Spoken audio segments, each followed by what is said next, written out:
నమస్తే, welcome to our channel. Prakash Raju ఎలా తయారయ్యాడంటే, ఇప్పుడు పల్లెటూర్లలో ఆంబోతులు ఉంటాయి. ఆంబోతులకు కాళ్ళు పట్టేశారు అంటారు. అంటే ఏంటంటే మన భాషలో చెప్పాలంటే వట్టలు పట్టేశారు అంటారు. ఎందుకంటే ఇది ఏం బూతు మాట కాదు, వాస్తవంగా పల్లెటూర్లలో జరిగేది.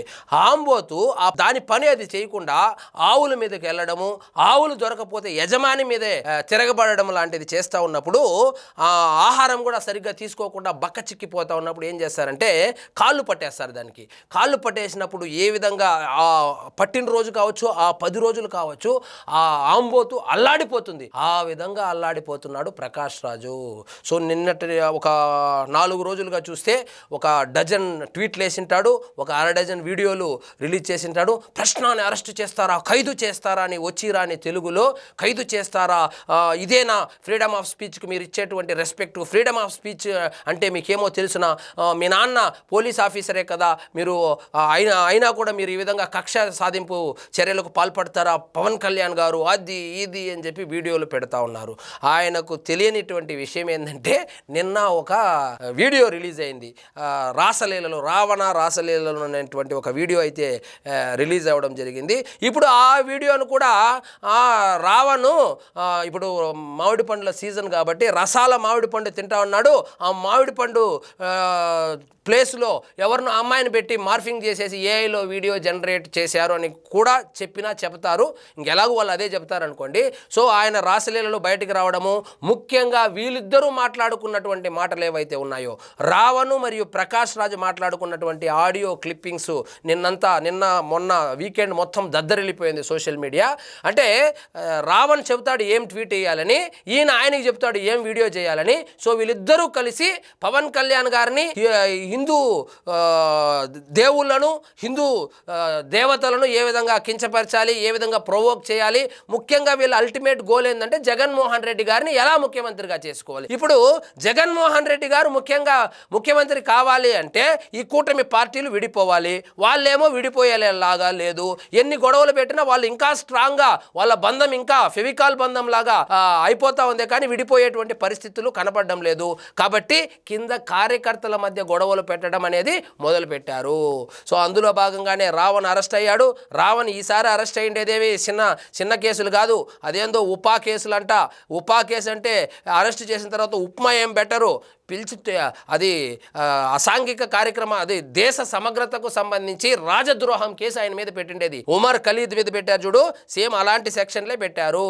సో దీని మీద చాలా లోతుగా విచారణ జరుగుతుంది. ప్రకాశం ఈ కేసుకు సంబంధించి నిన్ను కూడా విచారణకు పిలిచేటువంటి అవకాశాలు పుష్కలంగా కనబడతా ఉన్నాయని చెప్పి వార్తలు కూడా వస్తున్నాయి.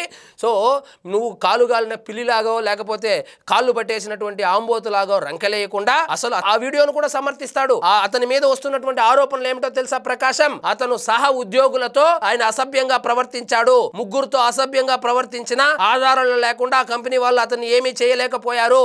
ఒక ఆమెతో రెడ్ హ్యాండెడ్ గా దొరికిపోతే అతని ఉద్యోగం ఊడగొట్టారు.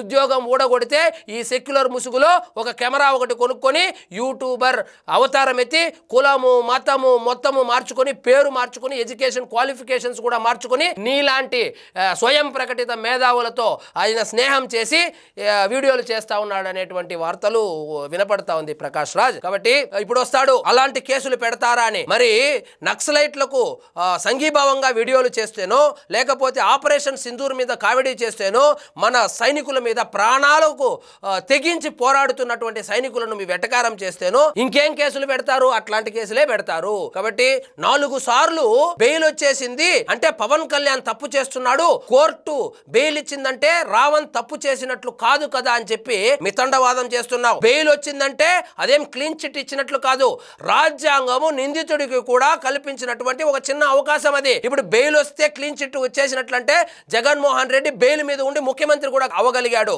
సో బెయిల్ వచ్చిందంటే ఇప్పుడు జగన్మోహన్ రెడ్డికి క్లీన్ చిట్ ఇచ్చేసినట్లా అంటే ఒకటి నీకు అర్థం కావట్లా. ఇప్పుడు ఆల్రెడీ అతని మీద ఏదో 30 కేసులు ఏమో పెట్టారంటున్నారు. ఇప్పుడు ఏమో 18వ తేదీ వరకు రిమాండ్ వేశారు. ఇంకా కూడా ఈ 14 14 రోజులు రిమాండ్తో పాటు ఇంకా 14 కేసులు కూడా వేశారంట. ఇప్పట్లో అతన్ని వదిలే పరిస్థితి అయితే కనబడడం లేదు. నీకు ఇంకా ఫుల్ డ్యూటీ ఎక్కచ్చు, నువ్వు ఎక్కువ వీడియోలు చేసుకోవచ్చు, ఇంకా ట్వీట్లు కూడా వేసుకోవచ్చు. ఎందుకు ఏమంత ప్రేమ? ఒక వ్యక్తిని అరెస్ట్ చేస్తే అదే ఒక మాజీ ముఖ్యమంత్రి చంద్రబాబు నాయుడు గారిని అకారణంగా నిర్బంధించినప్పుడు మరి ట్వీట్ వేయలేదు ఎందుకు? అదేవిధంగా పవన్ కళ్యాణ్ గారిని ఒక హోటల్లో నిర్బంధించినప్పుడు రాష్ట్రంలో కూడా అడుగు పెట్టనివ్వకుండా జగన్మోహన్ రెడ్డి గారు అడ్డుకున్నప్పుడు నువ్వెందుకు మాట్లాడలేదు?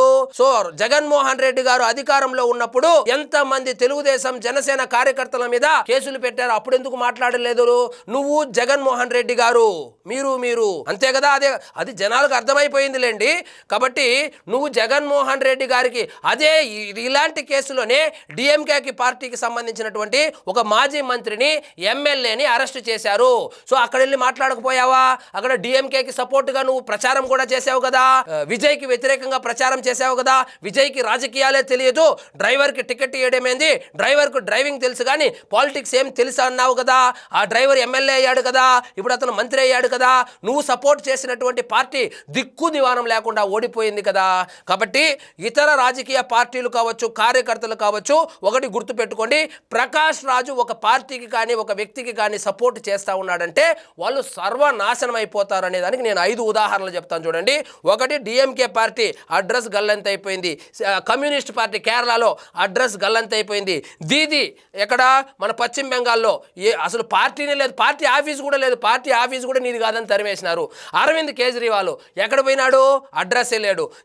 కేసీఆర్ గారితో ఈయనేమో పెద్ద మేధావి అని చెప్పి పిలిపించి, అంటే రాజ్యసభ ఇస్తారని చెప్పి అప్పట్లో కొన్ని వార్తలు కూడా వచ్చింది. ఇప్పుడు ఆయనకే ఒక ఎంపీ కూడా లేదు, ఈయనకేమి ఇస్తాడులే కానీ.